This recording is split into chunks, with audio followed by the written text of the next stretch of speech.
Bom, pessoal, então estamos de volta. Na videoaula passada a gente terminou falando a respeito então da população de plantas, né?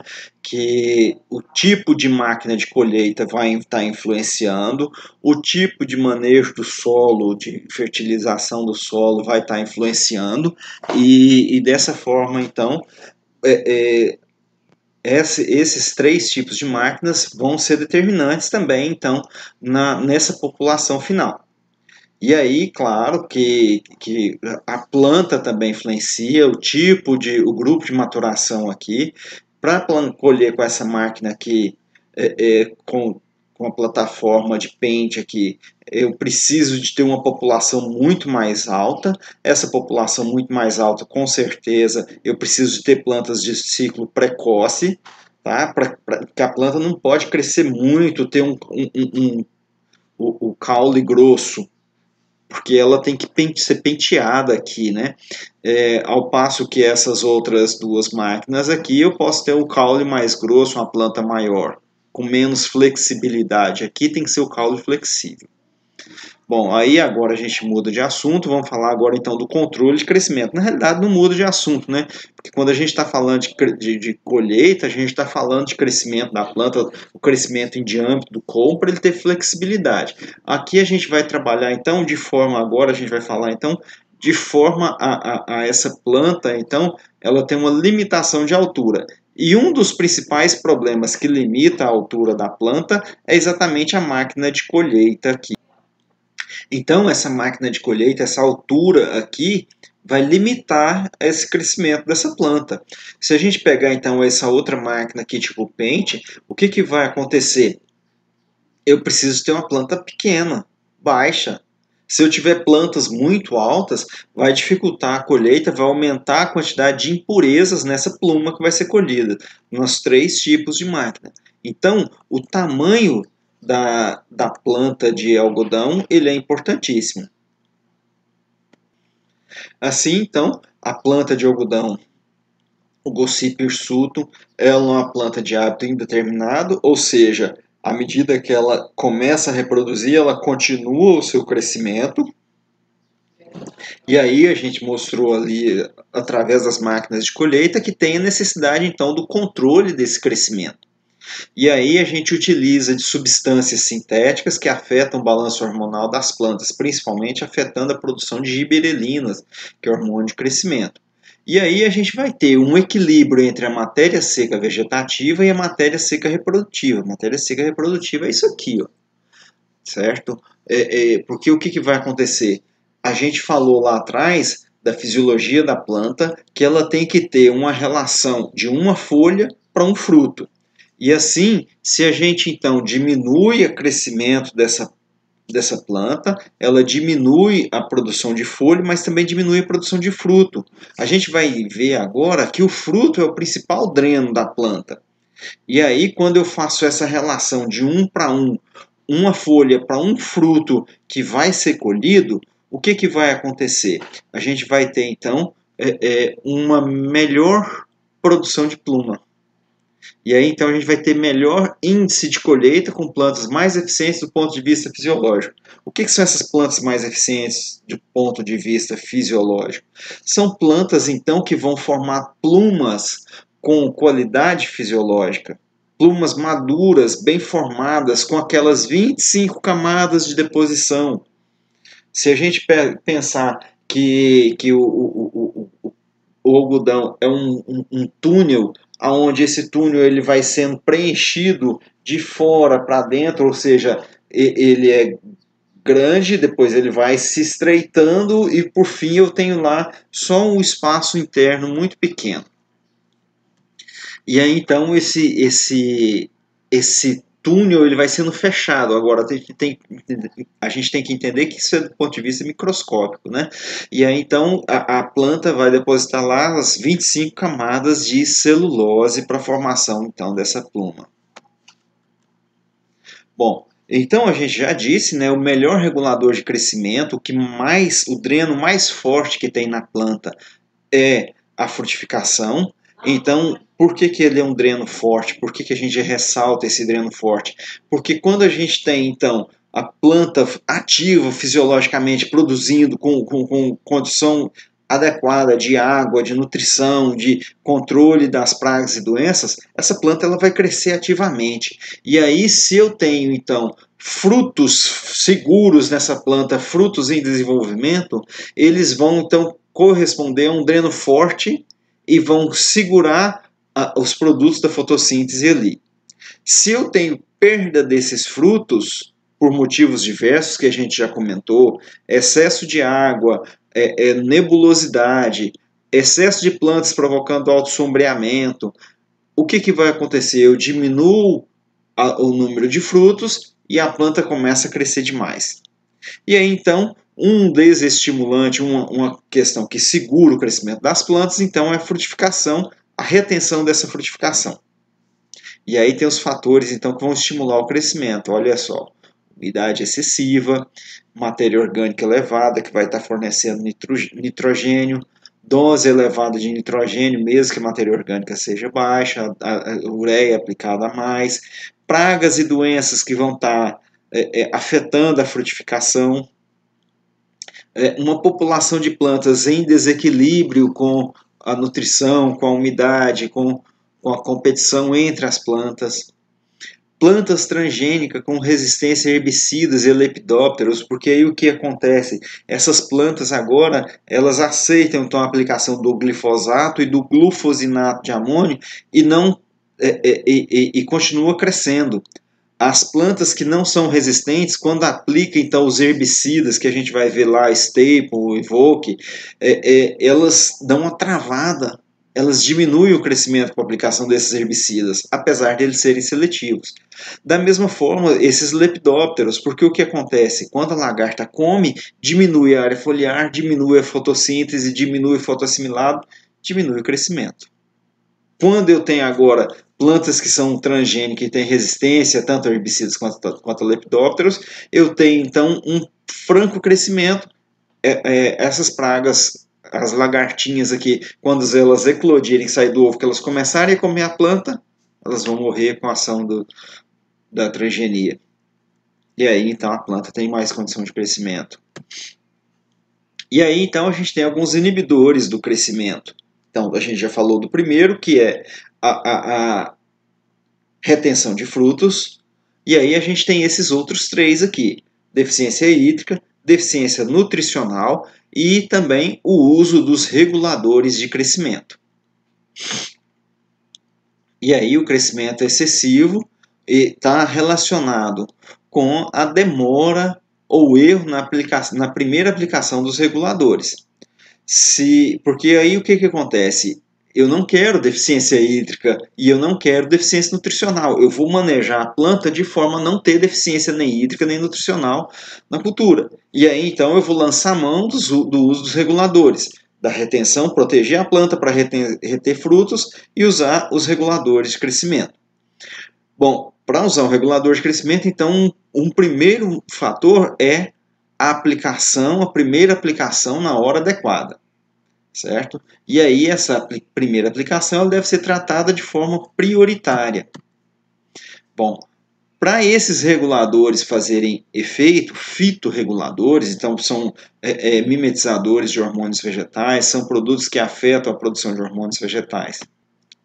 Então, eu tenho aqui algumas questões que fazem efeito sobre esses fitorreguladores. E aí, para a gente trabalhar com a agricultura, a gente tem que estar sempre usando essa palavra aqui, ó, depende. O efeito fitorreguladores depende da temperatura. Se a temperatura estiver muito alta, lá acima de 35 graus, a pulverização do fitorregulador ele é pulverizado. A gente sabe que tem um menor efeito, menor ação de contato sobre as plantas, porque quando o produto consegue chegar na superfície, pouco produto chega na superfície, pouco produto entra na planta, pouco produto vai fazer efeito. A planta com a temperatura muito alta, ela vai estar então paralisada do ponto de vista fisiológico. Então a cutícula que recobre a superfície das folhas vai estar desidratada, e aí então a temperatura está relacionando aqui com a disponibilidade de água. e vai dificultar a entrada do produto com a cutícula desidratada. Essa cutícula ela tem que estar hidratada, a planta tem que estar túrgida para ocorrer a absorção. Então a planta tem que estar túrgida, tem que ter água disponível. Tendo água disponível, tem que ter nutrientes disponíveis. Se a planta está em déficit nutricional, ela vai ter mais dificuldade de absorção desses fitorreguladores. Se eu tiver uma população muito elevada, eu vou ter então muita sobreposição de folhas e o fitorregulador não consegue ser bem distribuído. Eu tenho, então, cultivares que são mais agressivos do ponto de vista de crescimento, que têm uma capacidade de crescimento maior, e aí vai afetar o efeito aí vai afetar os fitorreguladores. Chuva, quando faz a aplicação do fitorregulador, tem um tempo de ação aí, um período que não pode chover. Tá? E aí eu tenho que pensar muito bem a dose em função aqui, ó, dessas características de temperatura, disponibilidade de água, da cultivar, se ela é mais agressiva ou menos agressiva. A dose vai ser em função dessa cultivar. Se ela for muito agressiva, a dose tem que ser maior. E aí eu tenho do slide anterior, a primeira aplicação ela é fundamental, então a época de aplicação vai influenciar.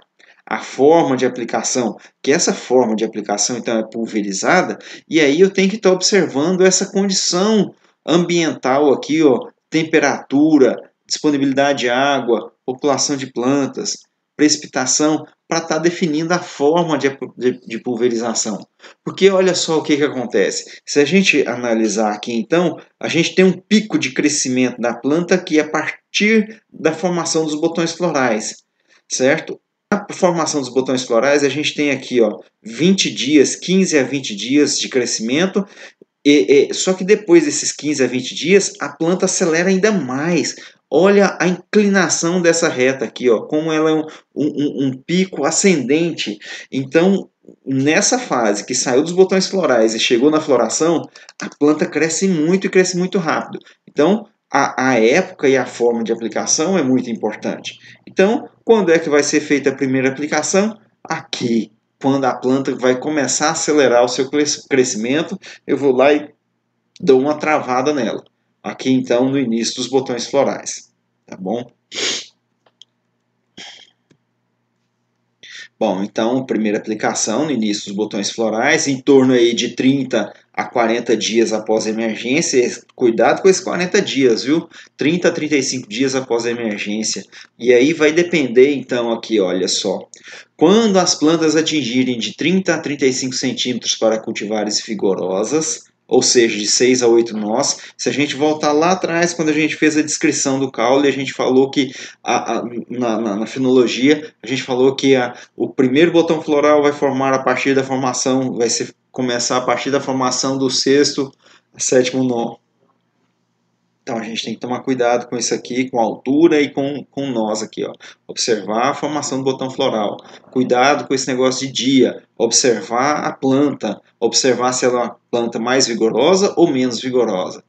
E aí, para plantas menos vigorosas, já identificado, sabendo que é uma planta menos vigorosa, em torno de 45 centímetros. Claro, observando todas as condições descritas no slide anterior. Depende de condição climática. Se eu deixar a planta chegar aí a 45 centímetros e coincidir com um período chuvoso, lascou, porque eu vou errar a primeira aplicação.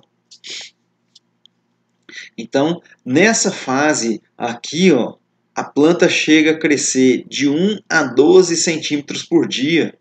Dá para escutar o barulho da planta crescer. Você pensar que ela vai crescer 12 centímetros num dia, aqui, então, tem uma maior taxa de elongação.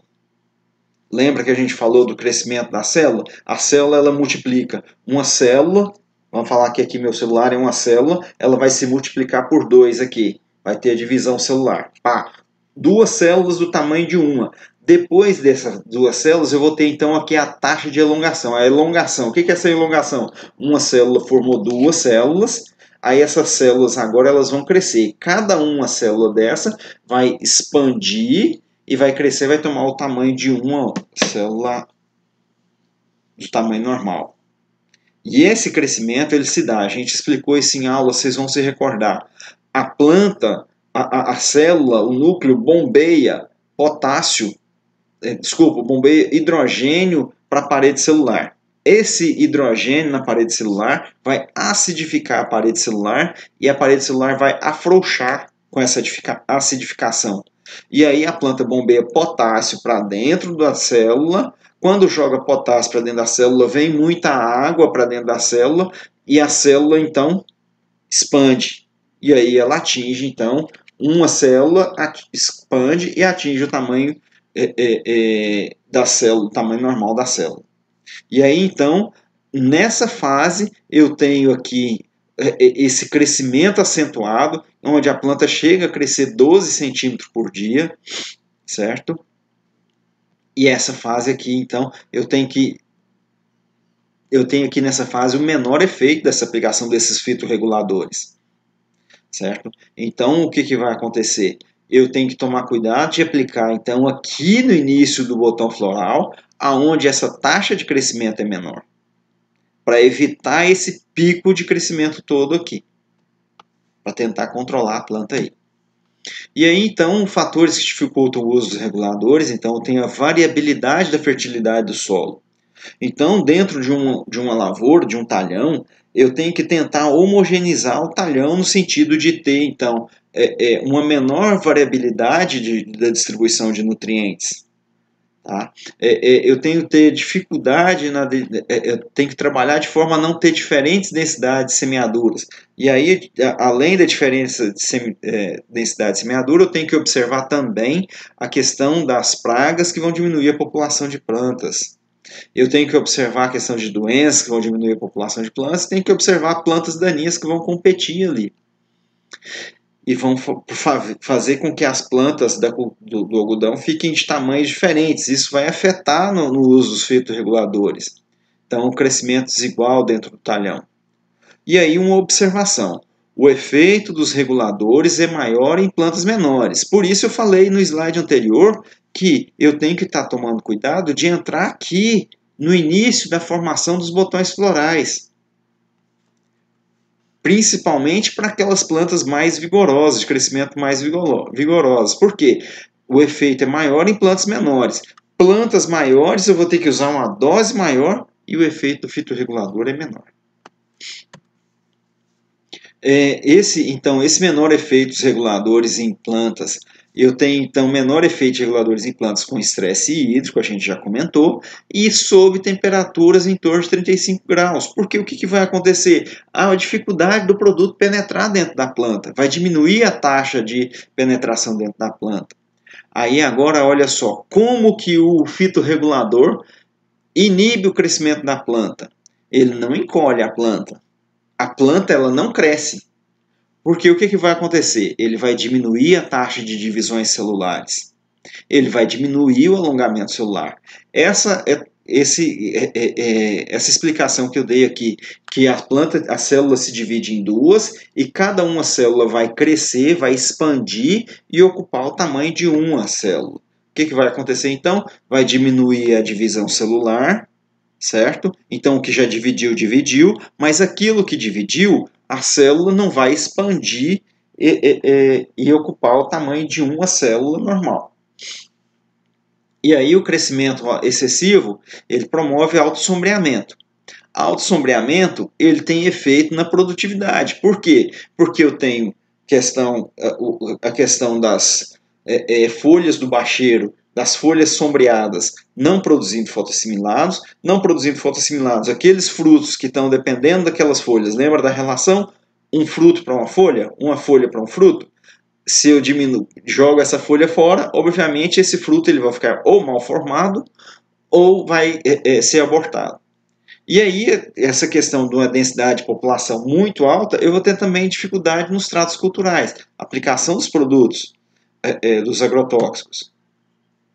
A dose do regulador utiliza-se então de 50 a 75 gramas por hectare, de acordo com o cultivar. Essas 50 a 75 gramas vão ser divididas em 3 a 4 aplicações. Bom, se tem que dividir em 3 a 4 aplicações, de quanto em quanto tempo tem que... Você tem que dividir de 3 a 4 aplicações, de quanto em quanto tempo tem que fazer essa aplicação? Então, olha só. tem que ser repetido quando os últimos internóides da haste principal atingem de 3 a 3,5 cm. Ou seja, quando eu aplicar o fitorregulador, o que vai acontecer? A planta vai dar uma travada.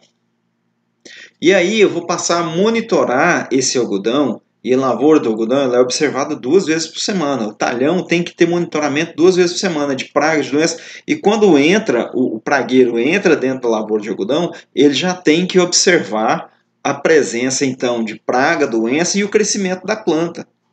Ele tem que observar todo o desenvolvimento da planta, ele tem que observar se está caindo fruto, se está caindo frutificação, se essa frutificação tem bicudo, e por aí vai. E aí ele observa quando o último internódio da haste principal atinge 3 centímetros, já está na hora de fazer a segunda aplicação, a próxima aplicação.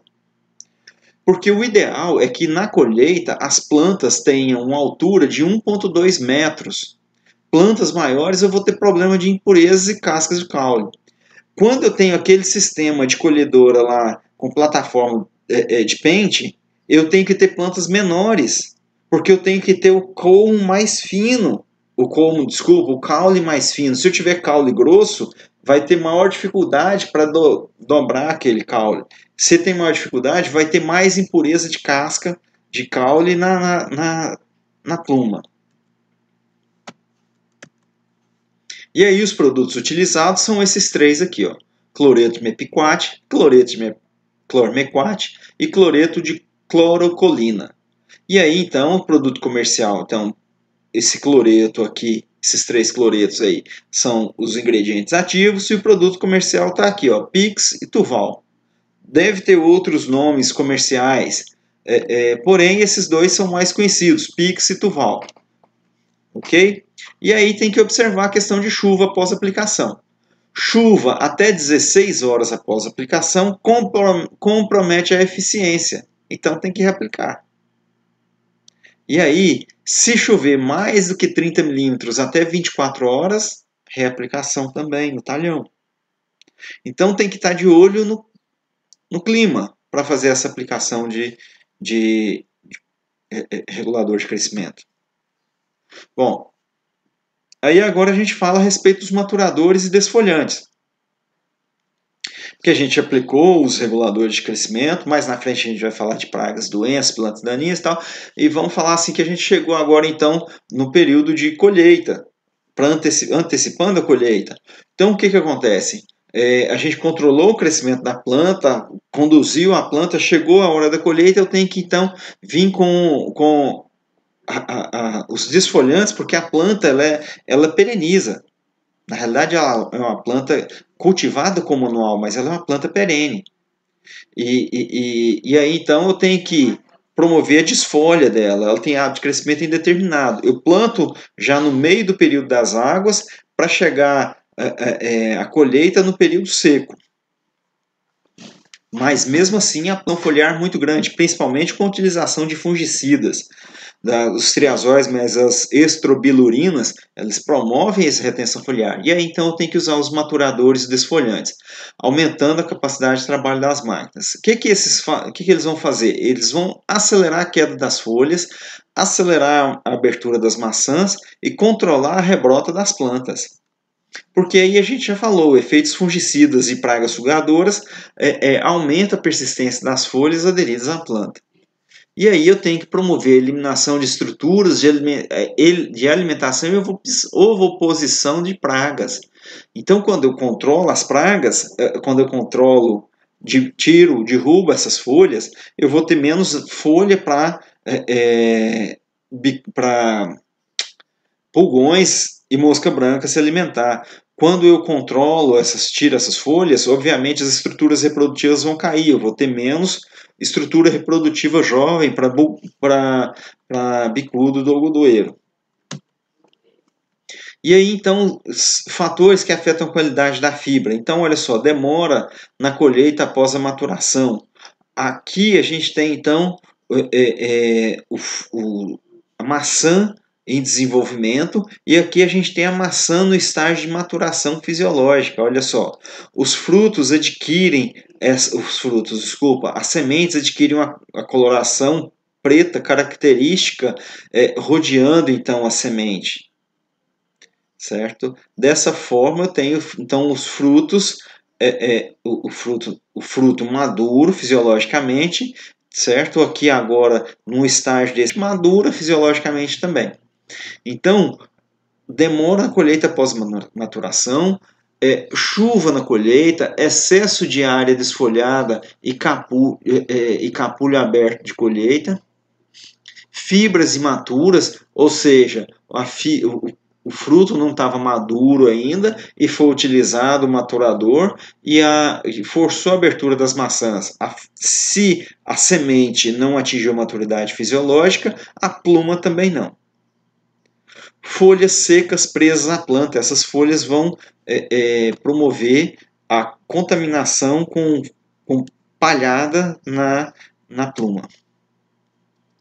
Então, a aplicação de maturadores vai ser feita quando? Lembra que a gente falou lá atrás do corte fisiológico? Quando o primeiro capulho abrir, a gente vai contar 5 nós abaixo aqui, e aí eu vou ter 5 nós, 1, 2, 3, 4, 5, e aí eu tenho aqui ó, uma maçã imatura, e aí eu tenho aqui ó, no sexto nó, a última maçã que vai estar madura. Então, quando eu observo, faço aquela observação do cutout lá, eu vou então chegar nessa fase aqui ó, com 80% das maçãs abertas, e aí eu vou ter quando eu tenho 80% das maçãs abertas, eu vou ter aqui a última maçã, 5 nós acima, maçã imatura, e aí essa última maçã aqui vai estar fisiologicamente madura, com as sementes então madura fisiologicamente, e se a semente está madura, a pluma também já está madura fisiologicamente. E aí então eu tenho aqui ó, o corte fisiológico, o cutout, certo? Nessa fase aqui, a gente vai ter então a aplicação desses maturadores aí. E aí os produtos utilizados são esses aqui, ó, produto comercial aqui, Finish, Drop Ultra, Aurora e Kabuki. E aí eu tenho aqui ingredientes ativos e tenho aqui as doses desses produtos a serem aplicadas. A gente vai encerrar a nossa aula aqui então, nesses maturadores. Me coloco à disposição, qualquer dúvida, manda lá no e-mail, no WhatsApp. Forte abraço.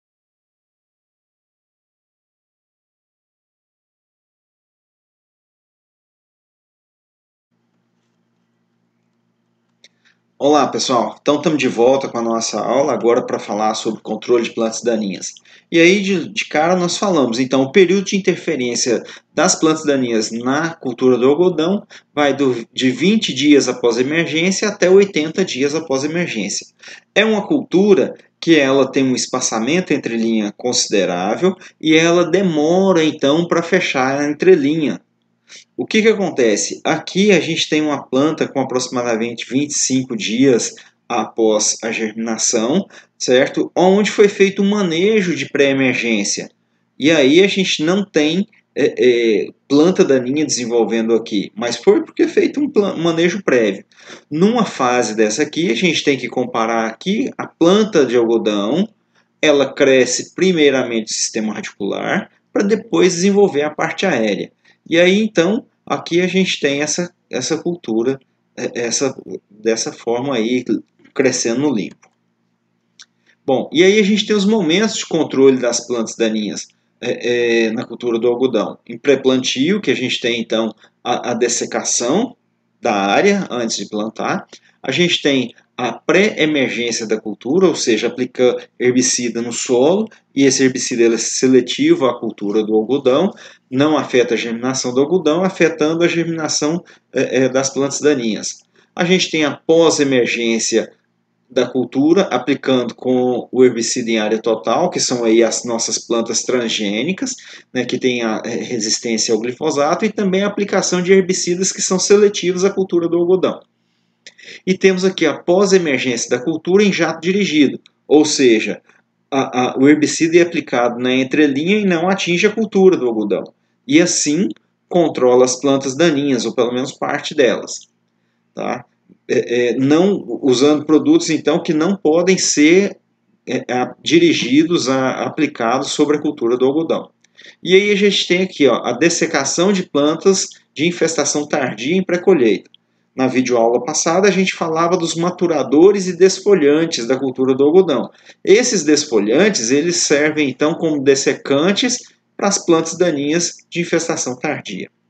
E aí nós temos aqui na imagem um pulverizador adaptado aqui com essas casinhas de cachorro, exatamente para fazer a pulverização na cultura do algodão, de forma a proteger a cultura do algodão da aplicação do herbicida.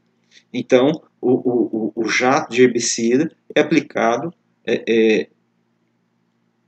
então é direcionado de forma a esse jato, a essa casinha de cachorro aqui, proteger então a cultura.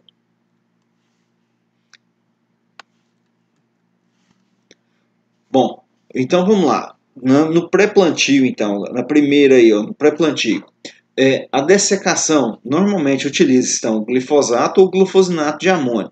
E aí a eficácia dessa primeira aplicação ela está condicionada a diversos aspectos. Condição de clima no momento da aplicação, a gente sabe que o Roundup, o glifosato, para ele fazer efeito, eu tenho que aplicar esse produto e ele tem que ter 6 horas, de 4 a 6 horas sem chuva, tá? Então tá aplicando aqui, o céu tá limpo, o mato tá num tamanho pequeno, mas será que esse mato está devidamente hidratado, túrgido? Se ele tiver em estresse hídrico, essa não vai ter absorção. Então tem as condições climáticas, a planta tem que estar túrgida, não pode estar então a planta daninha estressada. Se eu começar a utilizar doses muito elevadas desses herbicidas, eu vou selecionar aquelas plantas daninhas resistentes. Se eu tiver chuva após a aplicação, eu tenho que ter um número de horas de luz aí para cada produto, em torno de 4 a 6 horas, um número de horas sem chuva. E aí eu tenho que preocupar muito com isso aqui, ó, qualidade da água utilizada como veículo. Para a ação do herbicida glifosato, é ideal que o pH da água seja em torno de 3 a 4.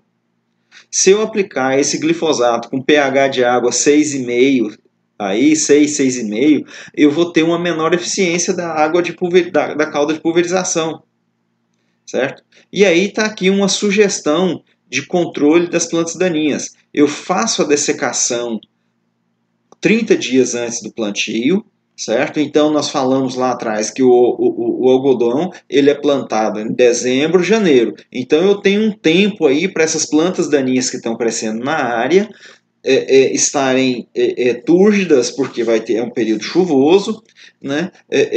Ou se eu faço algum cultivo de planta de cobertura para dessecação, essas plantas elas vão estar túrgidas, porque é o período chuvoso, e quando eu chego aqui, ó, no dia do plantio, eu faço uma segunda aplicação de herbicida, agora com herbicida de contato, certo? Para começar aí o plantio no limpo. E aí depois eu vou fazer o manejo com aplicação pós-emergência no algodão. Aí eu posso estar utilizando então o algodão geneticamente modificado, tolerante ao glifosato, ao glufosinato ou aos dois, ao glifosato e ao glufosinato, e fazendo as aplicações sequenciais aqui na cultura do algodão. Ou eu posso estar utilizando uma planta que não é geneticamente modificada e posso estar utilizando de herbicidas pré-emergentes, certo? Que podem ser aplicados aqui nessa segunda aplicação. Herbicida pré-emergente que vão ser seletivos à cultura, ou posso estar aplicando aqui em jato dirigido, de acordo com o que a gente viu no slide anterior. E aí, então, essa aplicação de alternando um produto à base de glifosato ou glufosinato e algum tempo depois aplicando um produto de contato, como o paraquat, eu vou reduzir. Olha, se eu aplicar glifosato todos os anos, eu aumento a probabilidade de seleção de plantas resistentes. À medida que eu uso a aplicação sequencial de glifosato mais paraquat, intervalo aí de 30 dias, eu vou diminuir para zero a chance de seleção de plantas daninhas resistentes. Portanto, tenho aqui uma lista de produtos que eu posso estar utilizando nessa aplicação sequencial, não só o paraquat. Então, olha só o que acontece. Eu faço uma primeira aplicação de glifosato, uma primeira aplicação de glifosato com 2,4-D, seja o produto que for de dessecação 30 dias antes do plantio. Quando eu venho então para fazer o plantio, eu posso fazer essa pulverização com esses produtos aqui diretamente no solo, certo? Que seria uma segunda dessecação. E esses produtos eles têm efeito residual no solo. Alguns deles têm ação em pós-emergência, e aí se a gente pensar que são 30 dias, menos de 30 dias atrás, eu tive uma dessecação com glifosato, eu vou ter rebrota e eu vou ter plantas daninhas recém-emergidas em estágio pequeno. E muitos desses produtos eles têm ação pós-emergente inicial. Bom, e aí então eu tenho aqui eu tenho diversos aspectos positivos e negativos do uso de pré-emergência na cultura do algodão. E quando a gente mostra esses produtos aqui, que a gente está destacando aqui no solo, todos esses produtos eles são herbicidas pré-emergentes. Pode ter alguma ação pós-emergente inicial, mas eles são preferencialmente pré-emergentes. E aí eu posso estar misturando, olha só, misturado com glifosato, com a dose baixa, glifosato na primeira aplicação, glifosato na segunda aplicação, mas agora com a utilização então de um outro produto para estar ampliando o espectro e evitando a seleção de plantas daninhas. Eu tenho como ponto positivo a aplicação desse pré-emergente, controle precoce de plantas daninhas, ou seja, antes do início da germinação, ela não vai germinar. Eu tenho diferentes mecanismos de ação, o que vai dar efeito de controle das plantas daninhas, então, é essa variação dos mecanismos de ação e vai, então, impossibilitar a seleção de plantas daninhas resistentes. Porém, olha só, eu tenho que ter conhecimento prévio da infestação de planta daninha. Não adianta chegar na lavoura recém-formado e recém-chegado na área e querer aplicar herbicida. Tem que conhecer o que tinha antes. Tá? Eu tenho esses herbicidas pré-emergentes, eu tenho a possibilidade de resíduo no solo que limita a rotação de culturas. Então a gente vai ver daqui a pouco alguns produtos que são utilizados até mesmo em pós-emergente na cultura do algodão. Porém, ele deixa um residual muito longo e eu tenho que cuidar para que não haja efeito sobre a cultura de rotação. Outro ponto negativo, dificuldade de alguns herbicidas em transpor a palhada. Se eu estou no sistema de plantio direto, que eu tenho a palhada, herbicida pré-emergente dificilmente vai chegar lá no solo. E aí não vai ter efeito. Então tem que pensar direitinho o manejo em função de diversos fatores. E um deles está aí, ó, palhada. Variações de tipo de solo e retenção de umidade dentro do mesmo talhão podem refletir em resultados variáveis. Então, o que acontece? Quando eu vou trabalhar com herbicida pré-emergente, eu tenho que pensar que a dose do produto ela é variável em função de diversos fatores. Um desses fatores é o tipo de solo. Se é um solo mais rico em matéria orgânica, a dose do produto aumenta. Se é um solo mais rico em argila, a dose do produto aumenta. Ou seja, se é arenoso, a dose do produto diminui. E aí eu tenho que pensar, então, nessa retenção desse produto e a ação desse produto ao longo do tempo. Então, aqui nessa tabela, vocês podem, então, ler com mais calma. Tem uma série de pontos positivos e de pontos negativos que devem ser pensados antes da tomada de decisão. E aí, então, eu falei com vocês, olha só, herbicidas seletivos aplicados em condição de pós-emergência da cultura. Eu tenho esses dois produtos que são caros para danar, Staple e Evoque. Esses dois produtos eles são aplicados na cultura do algodão em pós-emergência, quando a cultura do algodão está com no mínimo 7 folhas verdadeiras. Ele é seletivo, mas ele não deixa de causar uma fitotoxicidade na cultura. Ele é uma travada na planta. Lembra quando a gente falou de controle de crescimento? Se a gente utiliza plantas transgênicas e só utiliza Roundup ou glufosinato de amônio, a planta não sente ela continua a crescer e desenvolver. Agora, quando eu trabalho com esses dois produtos aqui, a gente tem então um travamento da planta e que vai afetar o crescimento dela, e eu tenho que estar analisando a questão da aplicação do regulador de crescimento em função da aplicação desses produtos. Esses produtos eles vão estar entrando naqueles casos onde existem plantas daninhas resistentes a herbicida glifosato. Então, eles fazem parte do manejo, mas eles são de uso mais restrito, até porque eles são muito mais caros do que o herbicida glifosato. E aí tem outras condições que devem ser observadas para a utilização desses produtos. As plantas daninhas têm que estar no estágio de plantas pequenas, jovens, né? Eu tenho um residual aqui para milho e feijão de 9 meses, ou seja, se plantou o algodão em janeiro, aplicou o produto em fevereiro, você vai ficar até o final do ano sem poder plantar milho e feijão. E aí tem a questão de utilização de outros herbicidas aqui, ó. O grupo ACC-case, ACC-case então um grupo, um mecanismo de ação que controla principalmente então gramíneas, controla um grupo específico para o controle de gramíneas. Esses dois produtos aqui eles têm ação sobre dicotiledôneas. E aí o que vai acontecer? Eu tenho que observar. Se eu aplicar 3 dias de intervalo, se primeira aplicação de inibidores de ACC-case. 5 dias de intervalo, se aplicação depois de inibidores de ACC-case. Ou seja, eu vou aplicar esses dois produtos em sequência, eu faço a aplicação do Staple, do Evoque, espero 3 dias para poder aplicar os inibidores de ACC-case. Se eu fizer a aplicação de inibidores de ACC-case, eu tenho que esperar 5 dias para aplicar o Staple ou o Evoque. E aí eu tenho também as aplicações em jato dirigido, quando eu utilizo então planta que não é transgênica e que eu vou utilizar então produtos aqui ó, de Huron Agard, que são pré-emergentes, mas que se atingir a cultura do algodão vai causar danos. Então, eu tenho então aqui o pulverizador com a casinha de cachorro e eu tenho aqui também esse pulverizador, vocês veem que o próprio pulverizador já mostra ser antigo, né? Modelo antigo do Import da Jacto. Ele tem então aqui as barras de pulverização com jato dirigido que são muito restritos aqui.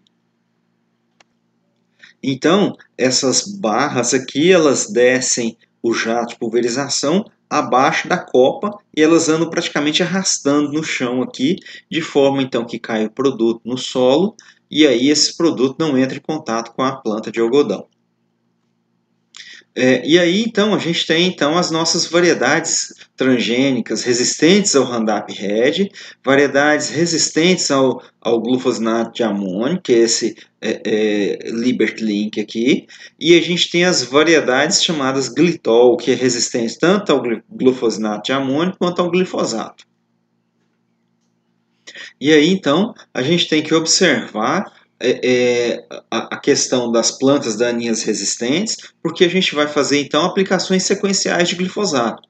Planta daninha começou, se a gente falou lá que tem efeito, o período de interferência de 20 a 80 dias após a emergência, a gente então tem que fazer a dessecação, se utilizou herbicida pré-emergente ou não, vai ter o surgimento então dessas plantas daninhas no meio da cultura. E aí eu vou entrar com aplicações sequenciais de glifosato. E aí eu tenho que observar o estágio da planta daninha e a dosagem do glifosato. Eu tenho que trabalhar com a prevenção de resistência na dessecação com o uso de herbicidas residuais, e associação com graminicidas, principalmente do grupo de ACC-case que a gente falou no slide anterior. Com relação às variedades resistentes ao glufosinato de amônio, com a tecnologia Liberty Link, a gente tem então que usar então também dos herbicidas residuais, que a gente mostrou lá que tem efeito no solo, tá? De forma a diversificar então os mecanismos de ação, isso vale para os dois mecanismos aqui. Eu tenho que tentar reduzir o número de aplicações sequenciais de glufosinato de amônio. Essa associação com outros mecanismos de ação vai fazer isso. E aí tem alguns herbicidas aqui que vão então que podem ser utilizados nessa aplicação sequencial. E aí, claro, então, que se eles têm efeito no solo, eu tenho que observar aqui ó, a seletividade, a cultura do algodão, a umidade do solo, porque eles precisam de umidade para agir, o teor de argila, a gente falou, quanto mais argila, mais matéria orgânica, maior vai ser a dose. O efeito carryover. O efeito carryover, então, é o efeito residual que esses produtos podem ter, afetando a cultura subsequente.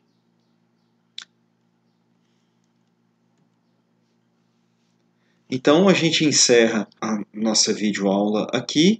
Na próxima aula, vocês já viram aí, a gente vai falar sobre as pragas da cultura do algodoeiro. Um forte abraço a todos.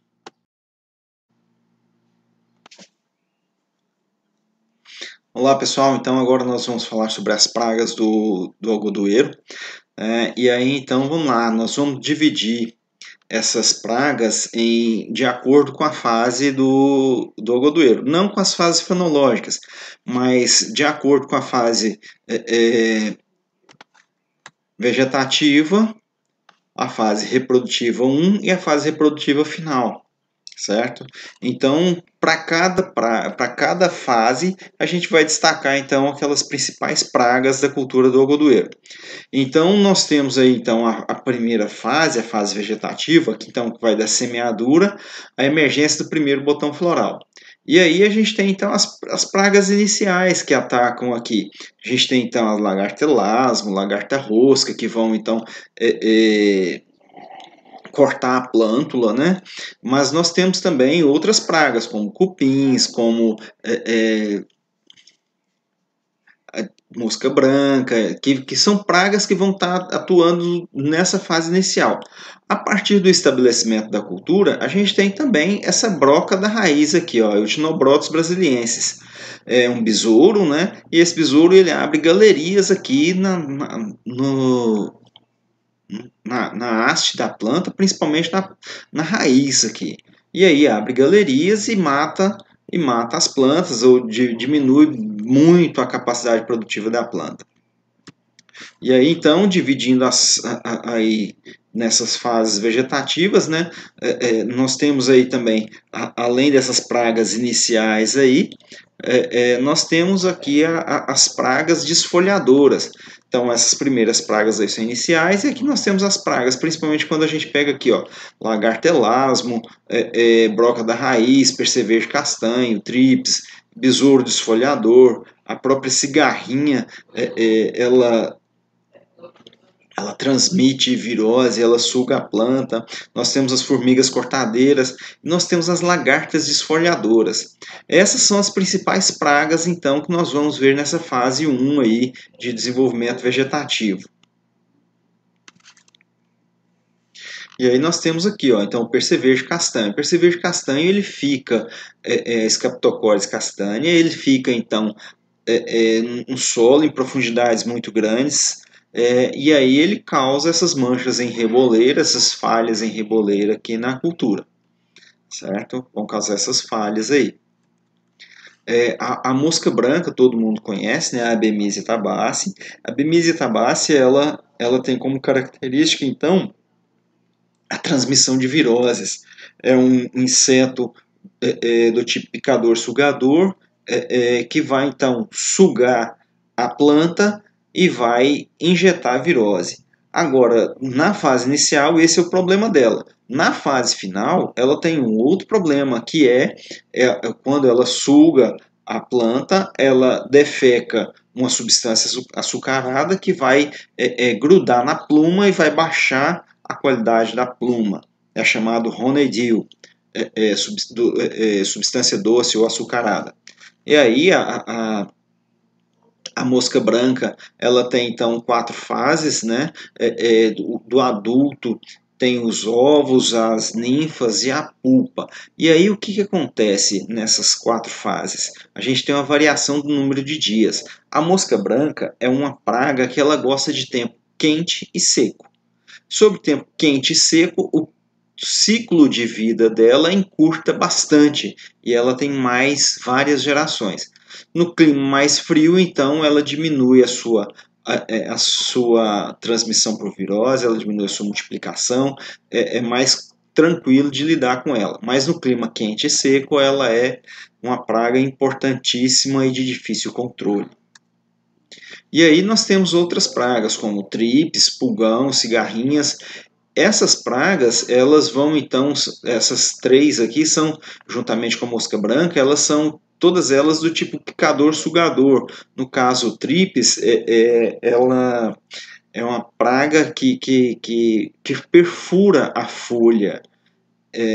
Não tem o mesmo hábito de sugar que os pulgões, dos afídeos, mas o tripes e a cigarrinha, a galha e a empoasca, eles vão então causar lesões nas células das folhas e vão causar, no caso de flores e frutos lá na frente, vão causar lesões nessas flores e lesões nos frutos, provocando formação de frutos deformados, no caso do trips.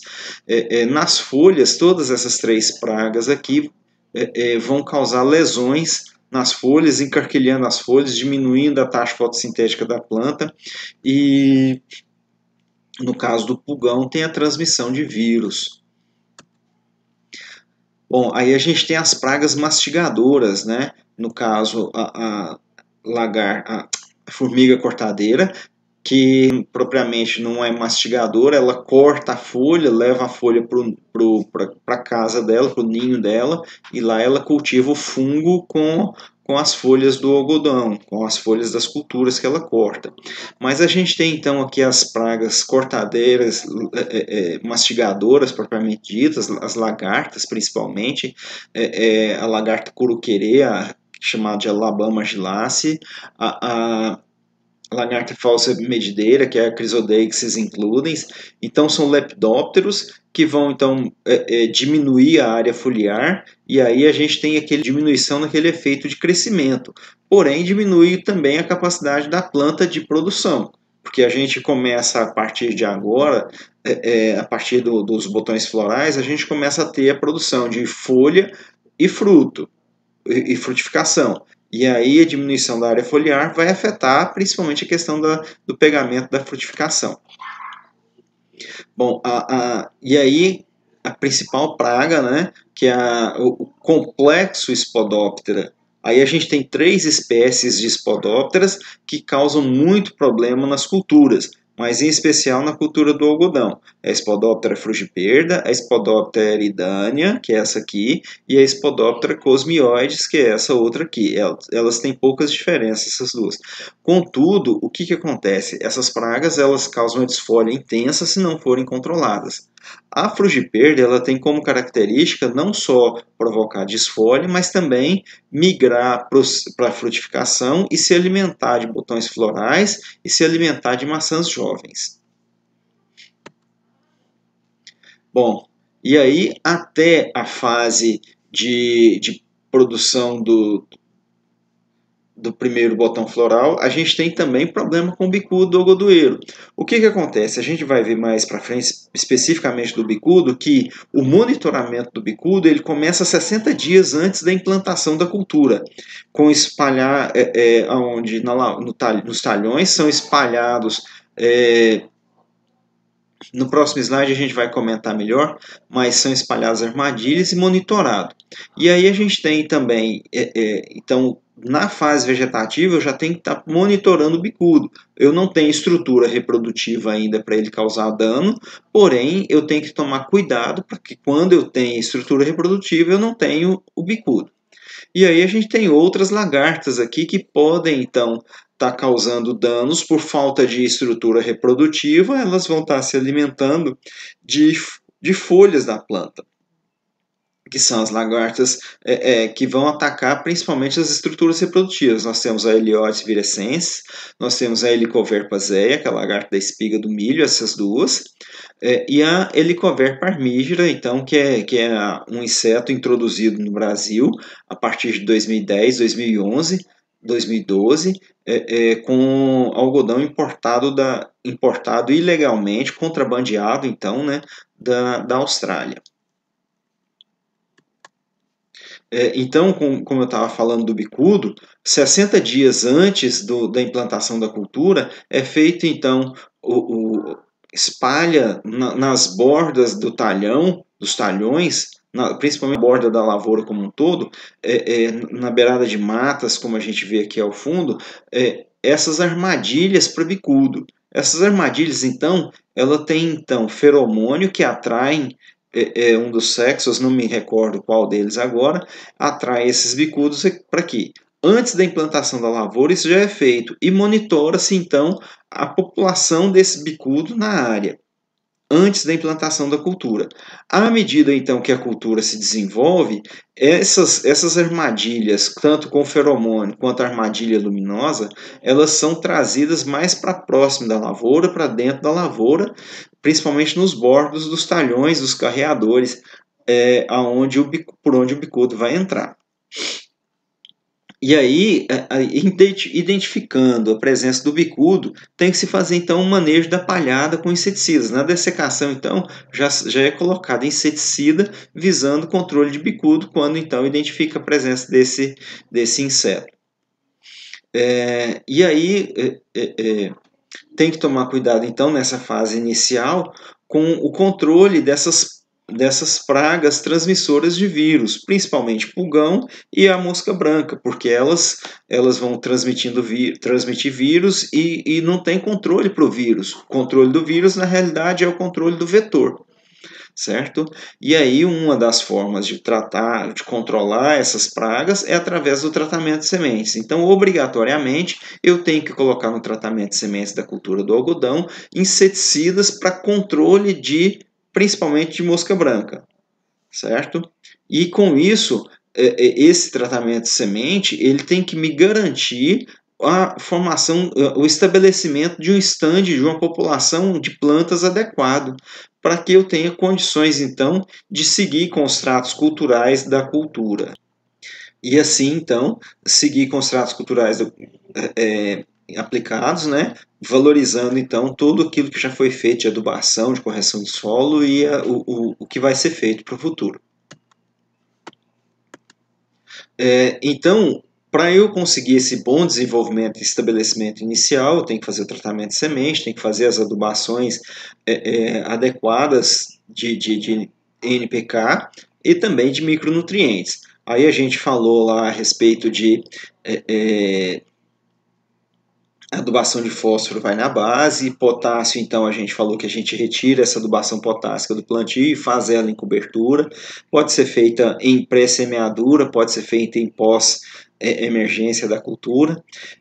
O nitrogênio a gente tem que tomar cuidado porque ele é um dos principais estimulantes do crescimento da cultura e a gente sabe que a gente tem que limitar esse crescimento, a altura da planta, na realidade, né? E aí a gente vai parcelar esse nitrogênio até no máximo 70 dias, 60 dias após a emergência. E aí a gente tem que então manter mais uma vez aqui, ó, o controle de pulgão e mosca branca nessa fase inicial. Então, passou o efeito do tratamento de sementes, eu tenho que estar fazendo a aplicação de inseticidas via foliar para controlar essas pragas. Eu não posso deixar essas pragas se estabelecerem na área para entrar com controle. Eu tenho que fazer manejo preventivo. Eu tenho que atentar com relação ao ataque de lagarta curuquereia, Labama argilace, porque ela vai provocar desfolhe, e desfolhe provoca queda de abscisão de estruturas frutíferas. Até 80 dias dias após a emergência, eu tenho que realizar então aplicações. Eu não posso realizar aplicação frequente de inseticida à base de piretróide organofosforado.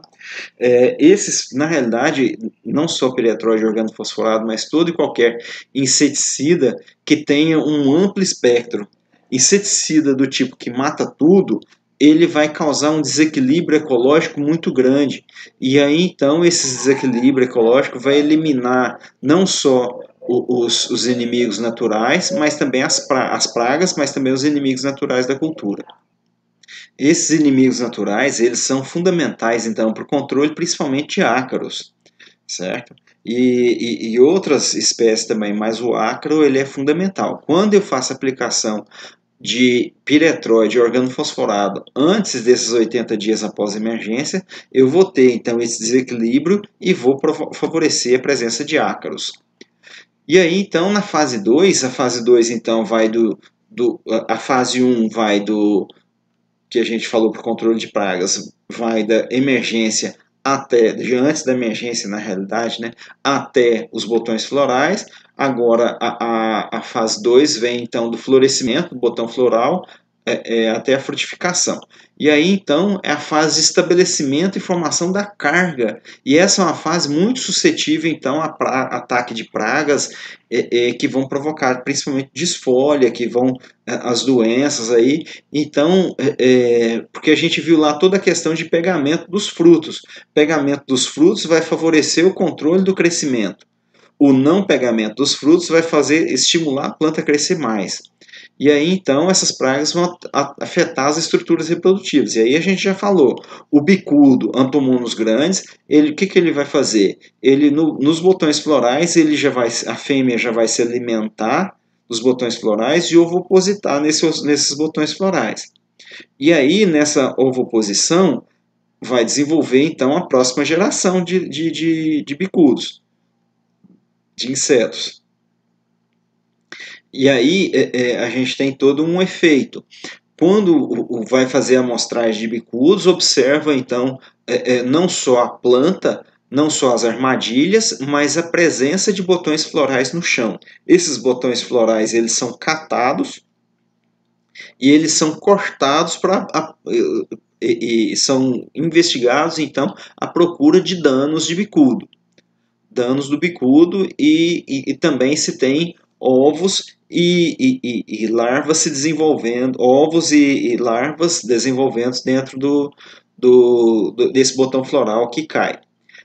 Então a gente tem nessa fase aqui o efeito, a presença das lagartas rosadas, a Pectinófora gossipella, lagartas maçãs, a gente já falou da Heliotis virescens, da Helicoverpa zea. Essas duas lagartas aqui então são pragas do milho do milho e da maçã do algodão. E aí a gente tem a Helicoverpa armigera, então, que a gente falou que veio da Austrália. Nessa fase, então tanto a lagarta rosada quanto a lagarta das maçãs vão atacar preferencialmente as estruturas reprodutivas, assim como a Spodoptera frugiperda.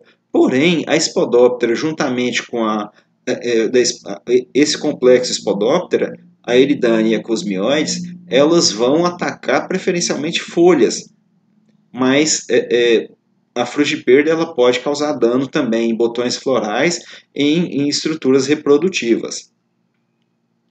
Nessa formação das estruturas reprodutivas, a gente começa a ter dano também com os percevejos. O que os percevejos vão fazer? Eles vão sugar essas estruturas reprodutivas e vão causar apodrecimento das maçãs.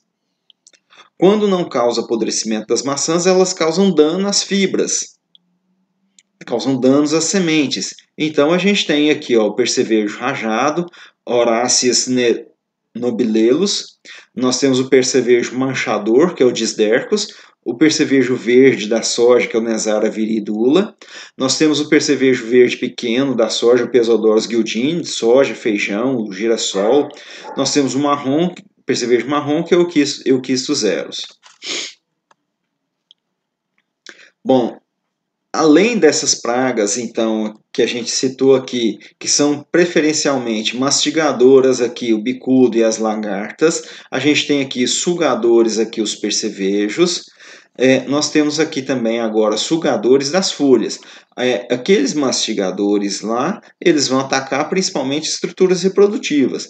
Agora, esses, assim como os percevejos que a gente citou.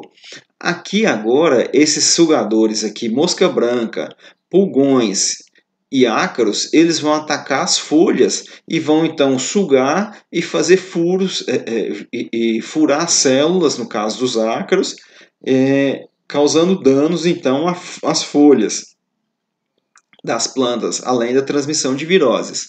Já as lagartas aqui, curuquerê, falsa medideira, vão atacar as folhas, né, desfolhar a planta, e a broca da haste, essa Conotrocheilus danieri aqui, ela vai então causar danos à haste. Agora a gente falou lá da broca das raízes,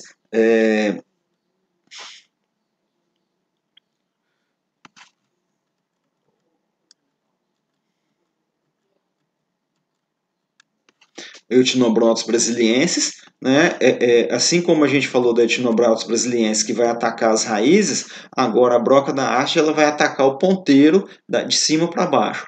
A Eutinobrotus ataca de baixo para cima e a Conotrocheilus ataca de cima para baixo. Então a gente tem duas brocas no algodoeiro. Bom, então aqui agora para a gente mostrar as pragas, né, nós temos aqui então ainda na fase 2, nós temos aqui a lagarta rosada, que é a Pectinoptera gossipella, e ela então vai se alimentar das sementes e das plumas em formação aqui dentro das maçãs, e se alimentando também dos botões florais e das flores aqui, ó. Então causando danos, aí inviabilizando a produção dessas maçãs aí atacadas. Os percevejos, né, que a gente mostrou aqui, Horaces nobilelos, o Disdercos, né, Zara viridula, o Peusodoros guildini e o Quistozeros, então eles vão atacar as maçãs. Aqui a gente tem então o percevejo rajado, o percevejo manchador, o percevejo verde da soja, o verde pequeno da soja e o Quistozeros, que é o percevejo marrom ou chifrudinho. Que eles vão então afetar as estruturas reprodutivas, afetando a formação tanto da pluma quanto das sementes. Pragas das hastes das folhas, nós temos aqui então os ácaros, né, que eles vão causar desfolha, eles vão causar perda de área foliar da planta, dificultando aí para a planta então promover o enchimento, a formação adequada das estruturas reprodutivas. Então aqui a gente tem o dano do ácaro vermelho, certo? Aqui a gente tem o ácaro rajado, o ácaro vermelho e ácaro branco. Esse dano aqui, ele é típico tanto do rajado quanto do branco, que é a folha encarquilhar, certo? No ácaro vermelho, ele tem esse dano aqui, não é avermelhado por causa da coloração dele, mas sim pelo dano que ele causa, que deixa a folha com essa tonalidade aí avermelhada. Aqui sim agora o Conotrocheilus danieri, que é então a broca da haste. É um besouro, que ele está aqui. O que ele faz? Ele ovoposita na axila das folhas e dos ramos aqui, e a larva se desenvolve aqui dentro.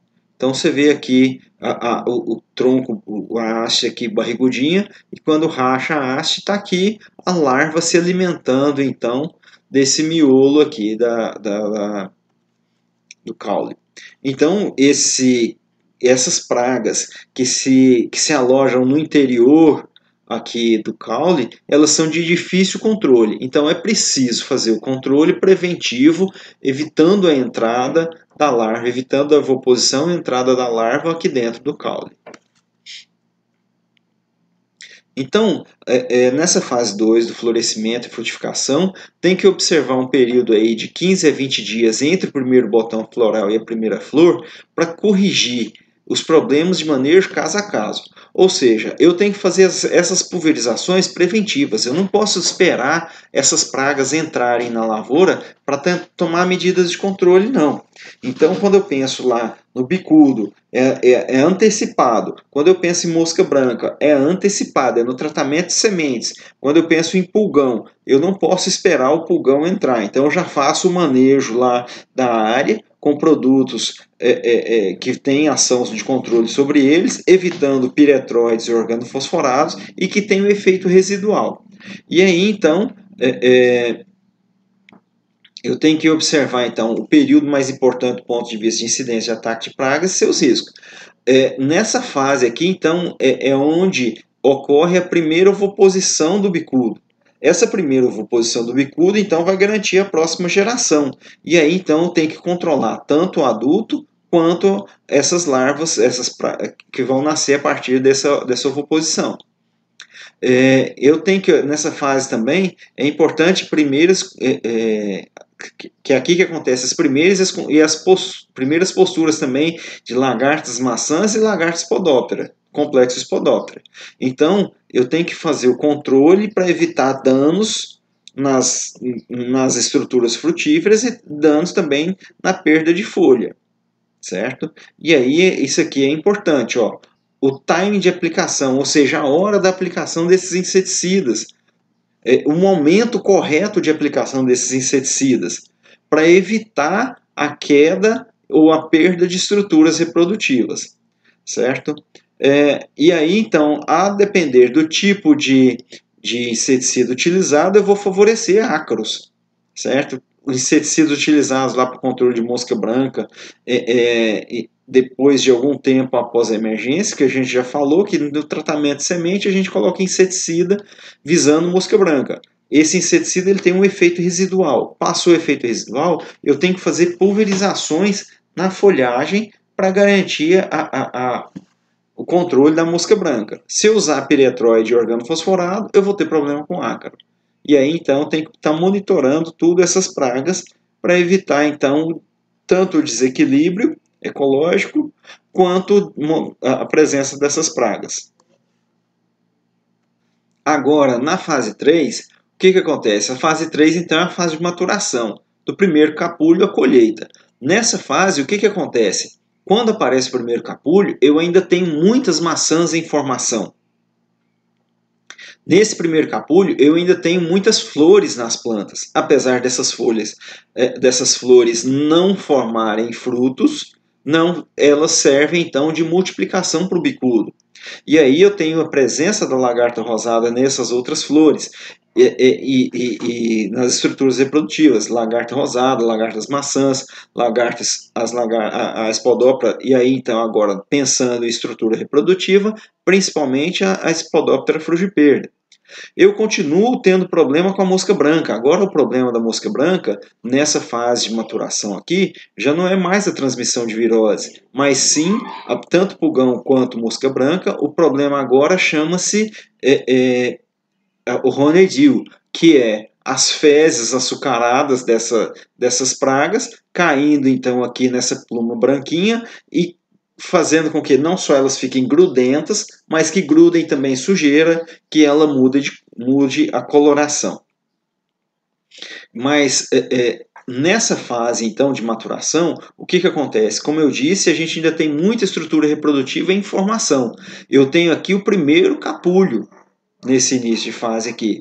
Então eu tenho que manter as folhas. E aí então as pragas que atacam as folhas aqui, ó, lagarta coruquerê, lagarta falsa medideira, ácaro rajado vermelho e branco, além da broca da haste, eles vão causar desfolha, vão causar dificuldade de translocação de fotoassimilados na haste principal, né, no caso da broca, e vão então diminuir o pegamento da frutificação.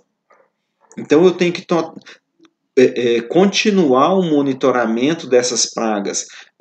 Vocês podem observar que desde o plantio do algodão eu tenho que estar monitorando essas pragas, porque elas vão se manter no início se alimentando de folhagem e na sequência se alimentando da estrutura reprodutiva da planta. E esse monitoramento, então, ele vai então de antes da semeadura até após a colheita. Aqui está até a colheita, mas após a colheita tem que fazer o monitoramento, porque eu tenho talhões com diferentes ciclos e o que chegar primeiro, as pragas vão migrar para os talhões que ainda estão vivos, ainda estão em fase reprodutiva. Portanto, tem que se tomar o cuidado, o monitoramento de cada uma dessas pragas. E aí as formas de controle, a principal forma de controle, então, ela é integrada, porque ela envolve toda uma questão de armazenamento de informação. Esse armazenamento de informação vem das culturas anteriores, das safras anteriores, das pragas que existem, que estão presentes na área da forma como cada praga atua, aonde cada praga atua na planta e qual o dano causado, certo? E aí esse armazenamento de informação ele é retroalimentado, porque a gente tem que monitorar antes do preparo do solo a presença dessas pragas, certo? No preparo do solo a gente já tem então o controle, inicia com o controle dessas pragas. No plantio a gente tem lá o tratamento de sementes e as práticas culturais de favorecerem a cultura, adubação, melhor época de plantio. A gente tem todo o efeito do clima, tanto sobre a cultura quanto sobre as pragas. A condição de melhor época de ocorrência das pragas é influenciada também pelo clima. E aí eu tenho que fazer as minhas amostragens dessas pragas. Para cada fase, então, que a gente dividiu ali em 3, as épocas de amostragem e quais as pragas eu devo monitorar, certo? E aí, então, esse monitoramento ele é feito, então, para cada praga eu tenho que olhar uma determinada parte da planta, certo?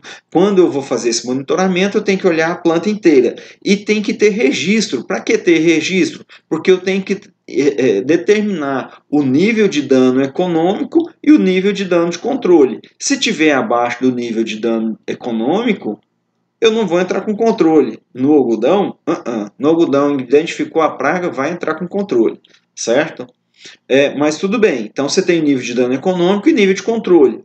E aí então eu tenho que associar o controle cultural, o controle biológico e o controle químico. O controle biológico ele tem ganhado importância fundamental nesses últimos anos, porque as empresas não estão conseguindo acompanhar a evolução das pragas e doenças. Então, o controle biológico ele tem se tornado uma ferramenta cada vez mais importante. Por quê? Porque o desenvolvimento de novas moléculas químicas para controlar as pragas que têm desenvolvido resistência, ela é fundamental. E com relação ao controle biológico, é mais difícil da praga desenvolver, então, esse mecanismo de resistência. No monitoramento, então, eu tenho que observar quais são os níveis de controle para cada praga, certo? Então, pulgão, trips, broca, são os 3 primeiros aqui da sequência. Cada um, então, eu tenho que observar a porcentagem de plantas infectadas e a porcentagem de ataque em cada planta. Eu tenho que olhar o número de insetos por planta, por folha. Então, eu tenho chamado então nível de controle. Esse nível de dano, nível de controle, ele tem que ser registrado. Tem que ser registrada a presença da praga e a forma, a época do ano, o ciclo da cultura.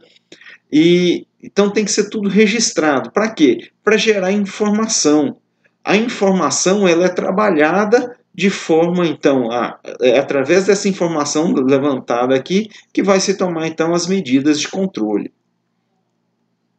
Então, para cada praga, existe um nível de dano, um nível de dano econômico e um nível de controle. E aí, então, a gente vai dividir a planta aqui, para dividir a planta em 3 partes, para a gente identificar a presença dessas pragas. O que acontece? A gente já mostrou lá que a broca aqui da raiz, os xenobrotos, vai atacar então a parte de baixo, principalmente nas fases iniciais. À medida que a planta cresce, então eu vou observar aqui nas folhas do bacheiro, lagarta falsa moedideira e mosca branca. Nas folhas do terço, do intermédia aqui da planta, eu vou olhar espodóptero, lagarta maçã, falsa medideira, mosca branca e pulgão. No terço superior aqui, o que vai acontecer? Olha as pragas que vão estar ocorrendo aqui. Lagartas maçãs, espodóptero, percevejo, curuquerê, mosca branca. O que acontece?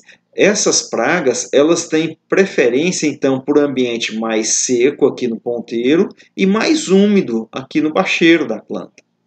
E aí, então, olha só, pulgão, trips, mosca branca e broca da haste, eu vou observar nesse ponteiro aqui do ramo vegetativo aqui. Então, eu tenho que dividir a planta e observar o que as pragas estão atacando o ponteiro, o terço médio e o terço inferior. E tem que observar, então, o ciclo da planta, e durante o ciclo da planta a gente tem que ter em mente que cada praga, por exemplo, bicudo, tem que controlar o tempo todo o tempo de cultivo, o pulgão, aí o trips eu tenho uma época adequada, uma época de maior ataque, elasma eu tenho uma época de maior ataque, rosca eu tenho uma época de maior ataque. E aí eu tenho aqui, ó, no período reprodutivo, florescimento e frutificação, as principais pragas que vão atacar aqui. E aí eu tenho as pragas não alvo e as pragas alvo. Então cada praga dessa aqui vai ter então o seu ciclo em função do ciclo da cultura e a principal época de controle. Então esse é um vídeo mais longo, a gente abordou toda a questão de pragas. Ah não, ainda tem mais sobre pragas aqui, ó. Na fase 3, então de maturação ao primeiro capulho, então a gente tem que garantir a produção das maçãs já formadas. Então o bacheiro e o terço médio aqui é onde a gente tem então a maior quantidade de maçãs e maçãs mais bem formadas. E a gente tem então que garantir o pegamento desses frutos aqui. A gente tem que proporcionar, então, condição de pegamento desse terço superior. Ou seja, não é porque eu tenho o terço médio e baixeiro que eu vou deixar o terço superior ser atacado. E aí eu tenho que preservar a qualidade da fibra. E aí na qualidade da fibra a gente viu lá que os percevejos são insetos que causam muitos danos, certo? E aí a gente tem que tomar cuidado com cada uma das pragas no seu devido tempo. E aí eu tenho que ter uma quarta fase aqui, que a gente não havia citado lá atrás, que é o planejamento da colheita até o início da safra seguinte. Então, uma lavoura de algodão, ela é onde eu tenho não tenho rotação, eu tenho que ter constantemente essas armadilhas para bicudo e constantemente eu tenho que fazer o recolhimento e o controle através dessas armadilhas, certo? Eu tenho que eliminar a soqueira, a rebrota da planta de algodão, porque ali vai ser alojamento de pragas para a safra seguinte.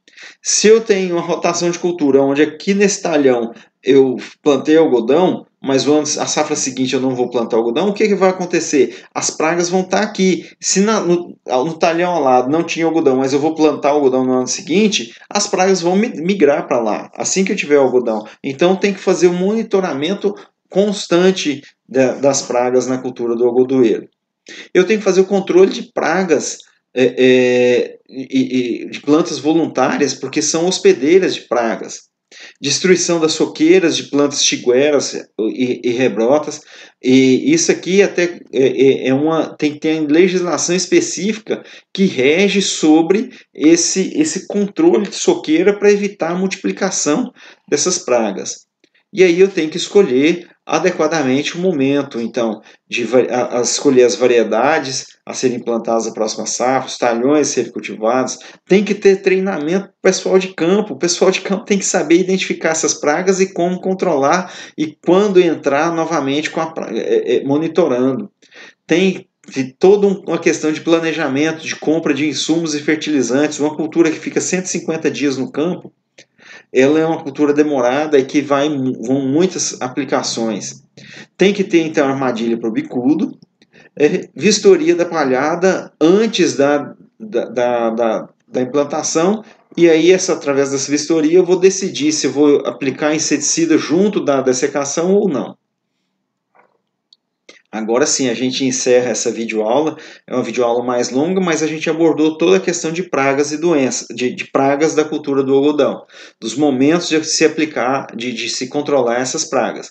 A gente não falou nenhum inseticida, nenhum produto recomendado, mas eu espero que através do seminário de vocês possam estar, então, apresentando formas de controle de cada uma das pragas. Um forte abraço a todos. Se tiverem dúvidas, me procure no e-mail ou WhatsApp. Obrigado.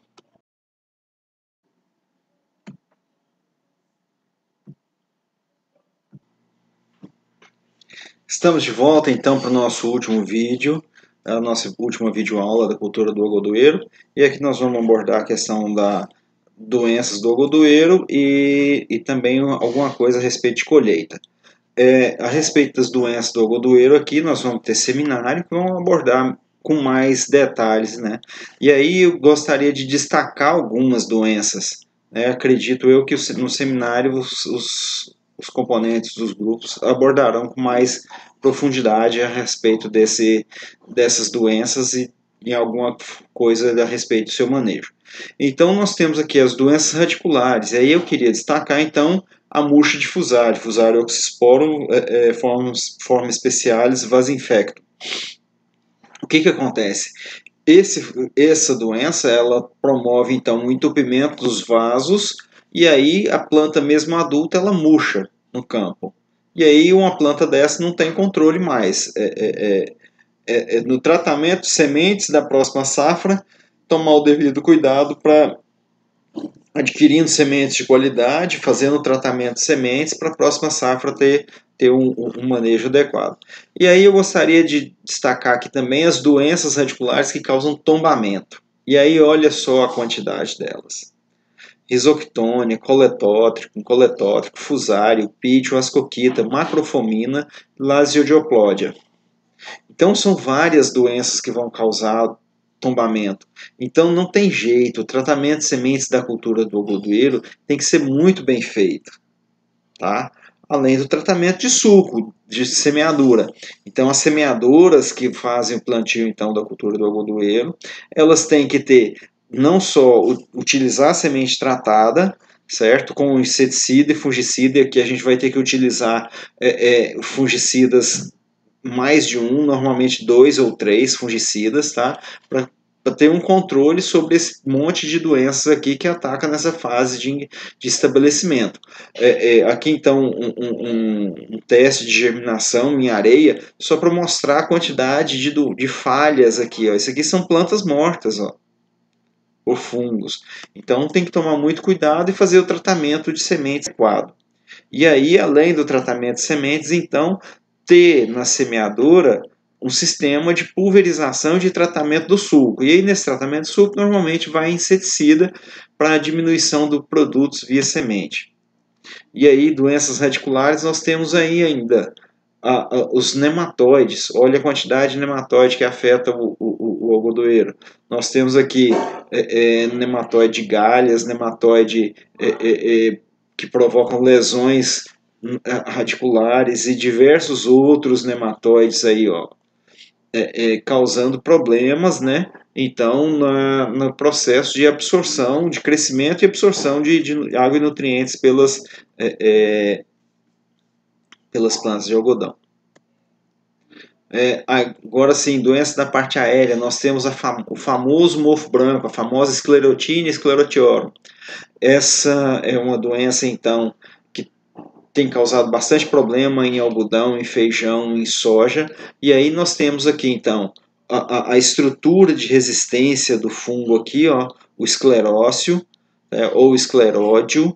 Tá? Esse escleróide cai no solo e quando tem condição propícia ele germina, forma esse cogumelozinho aqui de 2, 3 milímetros, difícil de visualizar no campo, e aí esse cogumelozinho ele solta os esporos e os esporos então caem na planta, forma esse micélio branco aqui que vai formar os escleródios.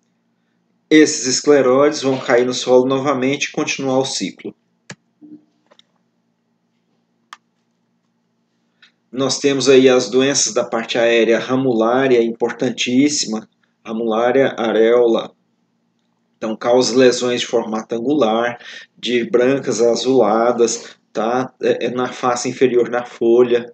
E aí a gente vê aqui a esporulação do patógeno, tá?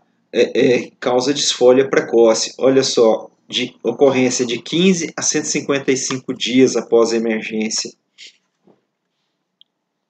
Nós temos aqui uma doença importantíssima também, a ramulose, coletótrium, gossypium, variedades cefalosporioides. Então essa doença ela causa morte morte dos ponteiros e causa esse superbrotamento aqui, ó, morte das folhas, e aí esse superbrotamento, e a planta simplesmente não produz uma planta dessa aqui. Também ocorrência durante todo o ciclo da cultura.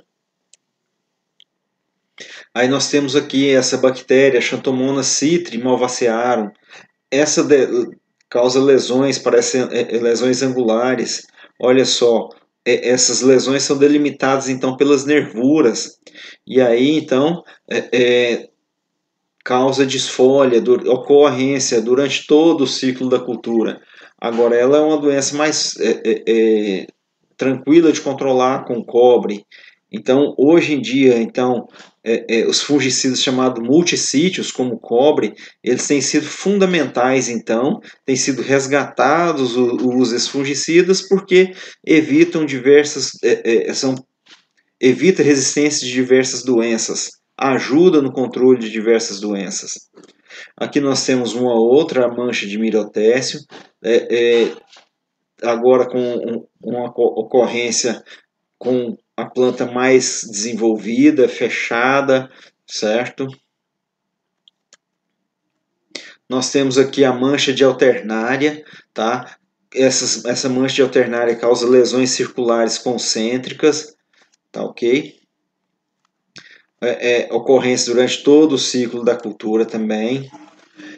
A mela de Rhizoctone solane ou Thanatophorus cucumeris, essa lesão, essa doença aqui, além de provocar tombamento, ela causa então esse tipo de lesão aqui na folha, parece um encharcamento da folha, causa desfolha também.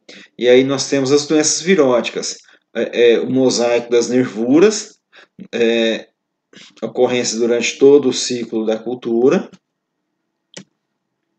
Nós temos aqui o mosaico comum do algodoeiro, também durante todo o ciclo da cultura, praticamente. Então, por isso, o controle preventivo lá da mosca branca e do pulgão, certo? Então, essas são as principais doenças que eu gostaria de destacar e eu espero que o grupo de seminário aborde mais profundamente. E agora a gente fala então sobre colheita, né?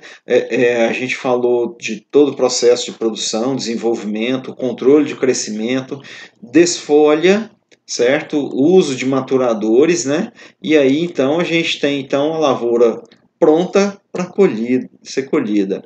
E aí a gente falou aqui do corte fisiológico, que é a avaliação do potencial produtivo da planta, que é a definição de até quando a planta vai produzir. Então, quando eu tenho o primeiro capulho aberto aqui, eu vou contar 5 nós abaixo aqui na rama principal e vou definir qual que vai ser a última flor a formar. Então, eu tenho aqui, ó, capulho aberto e eu vou definir 1, 2, 3, 4, 5. Essa aqui vai ser a última flor que vai se abrir e que vai formar então frutos que vão ser colhidos. E aí então aquela flor, aquela que eu mostrei ali, corresponde a essa aqui, vai ser a última maçã aberta aqui. Quando eu tenho aqui, ó, a partir daqui, os 80% dos capulhos abertos, das maçãs abertas em capulho, o que vai fazer? Eu vou aplicar então os maturadores e os desfolhantes. Para quê? Para que essas maçãs acima dessa última maçã madura aqui não se forme e que eu tenha então a desfolha da planta sem que a folha se esfarele. Então, os desfolhantes aqui são produtos que causam abscisão foliar sem que essa folha seque e saia contaminando aqui as plumas com farelo de palhada da folha.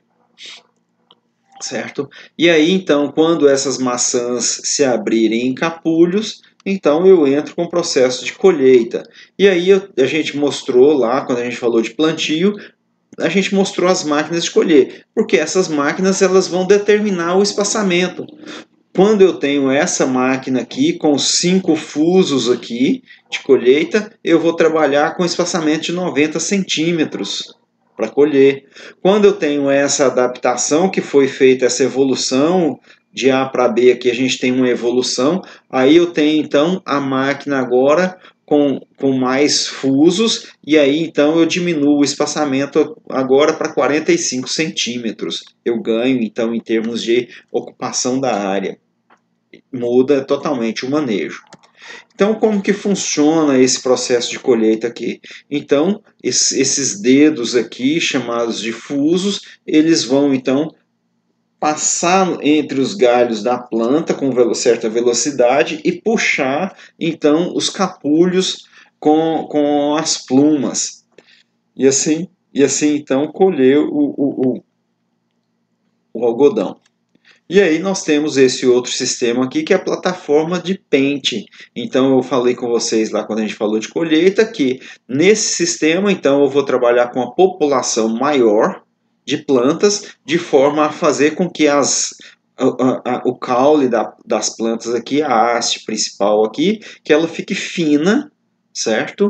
E de forma que aqui a plataforma, então, ela tem um sistema de pentes que vai, então, penteando a lavoura e ao mesmo tempo, o cilindro batedor aqui vai, então, à medida que as plantas entram aqui, o cilindro batedor vai puxar, então,